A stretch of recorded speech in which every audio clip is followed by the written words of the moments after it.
आज हम संपादकीय में पढ़ेंगे जैव विविधता पर मंडराता खतरा। जलवायु परिवर्तन और मानवीय गतिविधियों के कारण पूरे विश्व में विविधता खतरे में है। कनाडा के मॉन्ट्रियल शहर में 7 से 19 दिसंबर तक आयोजित हुई COP15 बायोडाइवर्सिटी कॉन्फ्रेंस में संयुक्त राष्ट्र महासचिव एंटोनियो गुटेरेस सहित तमाम प्रतिनिधि देशों ने असंतुलित वैश्विक जैव विविधता पर चिंता व्यक्त की। करीब 196 देशों के प्रतिनिधियों को संयुक्त राष्ट्र ने conference of the parties to the convention on biological diversities to COP घोषित किया है। 1994 से 1996 तक कॉप की सालाना बैठक होती रही। 2000 में आयोजन के नियम में संशोधन हुआ और यह बैठक प्रत्येक 2 वर्ष में होने लगी। COP15 चीन के कुनिमंग और कनाडा के मॉन्ट्रियल में 2 फेज में संपन्न हुई। इसमें 188 देशों के प्रतिनिधियों, अमेरिका सहित द वेटिकन ने जापान के आइची शहर में हुई COP की 11वीं बैठक आइची 11 के लक्ष्यों की समीक्षा करते हुए COP15 में वैश्विक जैव विविधता के संरक्षण के 23 लक्ष्य और 4 उद्देश्यों को निर्धारित किया है। ऐतिहासिक समझौते पर सहमति बनाना पृथ्वी की प्रकृति के लिए मील का पत्थर साबित होगा, बशर्ते सभी देश COP15 में निर्धारित लक्ष्यों और उद्देश्यों के करीब पहुंचते हैं।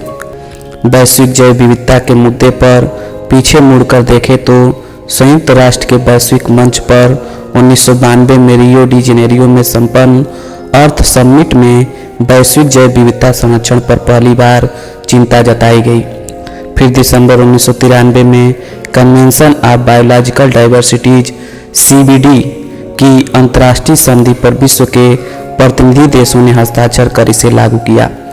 विश्व स्तर पर जारी आकलन रिपोर्ट में पशु और पौधों की लाखों प्रजातियां विलुप्त होने की कगार पर हैं, जिसके पीछे इंसानी महत्वाकांक्षा है। हालांकि COP15 में 2030 तक प्राकृतिक संसाधनों के संरक्षण और सुरक्षा से जुड़े उपायों में 30% भूमि, तटीय इलाकों और अंतर्देशीय जल क्षेत्र में संरक्षण लक्षित है।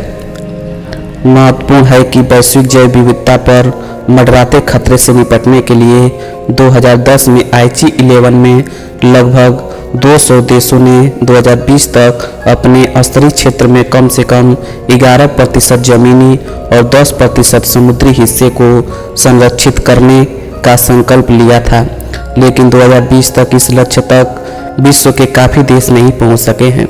इसलिए COP15 में Kunming Montreal global biodiversity framework GBF 2030 के लक्ष्य अर्थात 30% भूमि, समुद्र, तटीय इलाके और अंतर्देशीय जल क्षेत्रों को संरक्षण करना COP देशों के लिए बड़ी चुनौती है। आईसी 11 लक्ष्यों की समीक्षा करने पर पाया गया है कि भारत सहित दुनिया के काफ़ी देश इस लक्ष्य तक पहुंचने में काफ़ी दूर रहे हैं।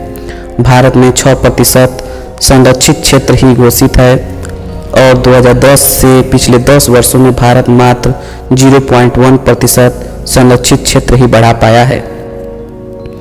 एशिया के अधिकतर देशों की कमोबेश ऐसी ही स्थिति है। भारत के आंकड़ों पर गौर करें तो देश के 1,73,306.83 वर्ग किमी संरक्षित क्षेत्र में 990 संरक्षित क्षेत्रों का नेटवर्क है।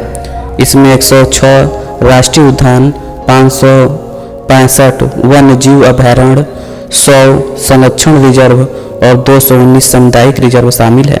हालांकि पिछले 10 वर्षों में 40% एशियाई देशों ने संरक्षित क्षेत्रों में 17% हिस्से के लक्ष्य को हासिल किया है।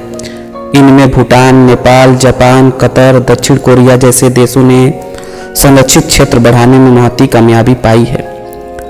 जैव विविधता और पारिस्थितिकी तंत्र की सेवाओं का आकलन करने वाली अंतर सरकारी विज्ञान नीति मंच IPBES की गत 6 मई 2019 को जारी रिपोर्ट के मुताबिक जैव विविधता और पारिस्थितिकी तंत्र की विभिन्न सेवाएं खतरे में हैं। वैश्विक आकलन के मुताबिक 10 लाख पशुओं और वनस्पतियों की प्रजातियां विलुप्ति के कगार पर हैं। इनमें से हजारों एक दशक के भीतर ही विलुप्त हो जाएंगी। IPBES अध्यक्ष रॉबर्ट वाटसन की चिंता है कि तेजी से नष्ट हो रहे पारिस्थितिकी तंत्र पर सभी पूरी तरह से निर्भर हैं। हम पशु खाद्य सुरक्षा और हमारी अर्थव्यवस्था की बुनियाद को नष्ट करते जा रहे हैं। वैज्ञानिकों के अनुसार प्राथमिकता वाले क्षेत्रों में केवल 15% पारिस्थितिकी तंत्र की बहाली से ही विलुप्ति का यह खतरा 60% तक कम हो सकता है।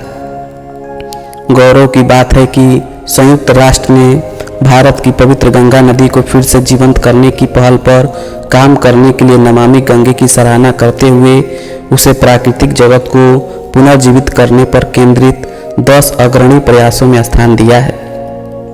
IPBES की रिपोर्ट ने दुनिया को चिंतित तो कर दिया है, लेकिन वैश्विक दृढ़ प्रतिज्ञा हमें इस संकट से उबार सकती है।